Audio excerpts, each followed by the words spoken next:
Salut à tous, j'espère que vous allez bien, peu importe l'heure et l'endroit où vous regardez cette vidéo.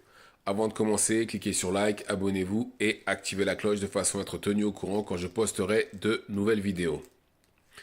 Bon, comme vous le savez tous, ce week-end, on aura, pour 2024 pour l'instant, la meilleure carte. En main event, on aura Tank Davis contre Frank Martin. Et en co-main event, on aura David Benavidez contre Alexander Gvozdyk. J'ai déjà donné mon pronostic pour le combat entre Benavidez et Gvozdyk. Là maintenant, ça va être au tour de Tank et Frank Martin. Alors là, on a un combat entre deux combattants invaincus qui ont déjà sparé auparavant. Un a déjà été champion du monde, l'autre pas. Et un est clairement une star, l'autre va y arriver petit à petit. Et ce combat-là, pour moi, ça va être un combat. Est-ce qu'il va. Oui, feu d'artifice. Oui, il va y avoir des feux d'artifice, je pense. Parce que d'un côté, on a Tank Davis, gros puncher. Il a dû mettre KO plus de 90% de ses adversaires.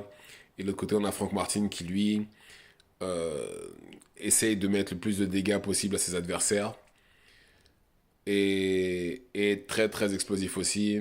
Et ça va être un combat où je pense que là, on va être un. Où l'explosivité sera à son paroxysme. Alors, euh, Frank Martin est invaincu, il a 30 ans je crois, ou pas très loin de 30 ans. Et c'est un combattant qui est entraîné par Derrick James. Retenez bien ça parce que c'est important que je le dise. Derrick James qui est l'entraîneur, enfin qui était l'entraîneur de Spence vu que maintenant les deux ne travaillent plus ensemble. Et lui, c'est le genre de combattant qui avance, qui envoie des combinaisons, tête-corps, qui met la pression, qui est intelligent, très bon contreur aussi. Mais par contre, défensivement, c'est pas trop ça. Je trouve que il sait pas combattre en reculant et sa défense, de manière globale, n'est pas spécialement bonne. Enfin, pas, je vais pas dire qu'elle est mauvaise, mais ça pourrait être mieux, surtout sa défense pour les coups au corps. Et de l'autre côté, on a Tank Davis qui, lui, gros puncher, il s'est boxé, il s'est attaqué, il s'est boxé et il sait mettre la pression aussi, hein. Je trouve qu'il est bien. C'est un combattant, je dirais, complet. Certes, il est meilleur quand il avance que quand il recule, mais il est quand même complet.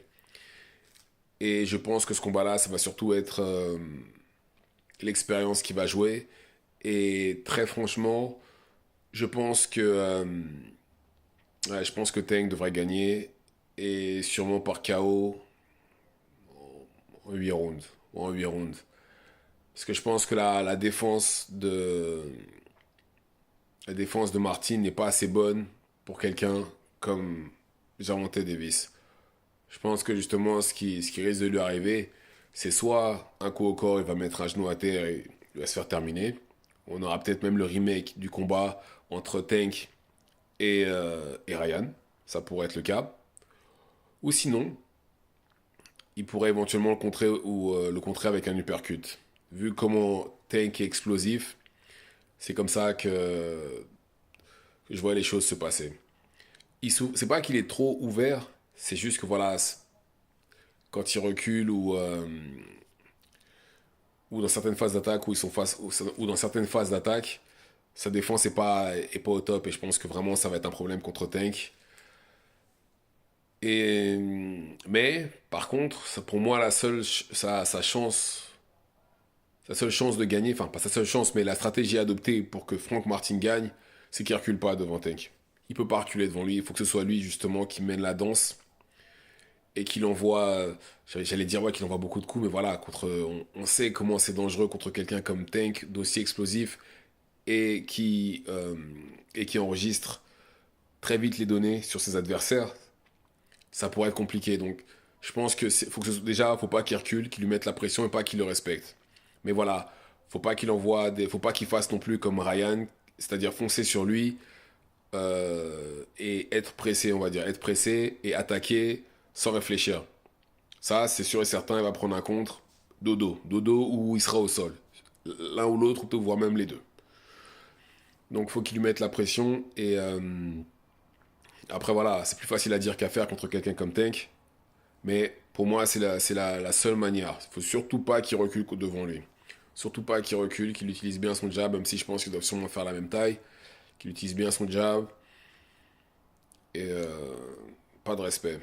Et d'autre côté, Tank lui, patience, surtout aller au corps parce qu'il protège mal son corps et il bouge pas spécialement bien la tête non plus, donc il a plus ou moins plus de chances de gagner, de scorer en visant, en allant au corps et en le contrant justement quand il envoie son jab d'aller par-dessus avec sa main gauche ou avec un uppercut de façon à essayer de le mettre KO.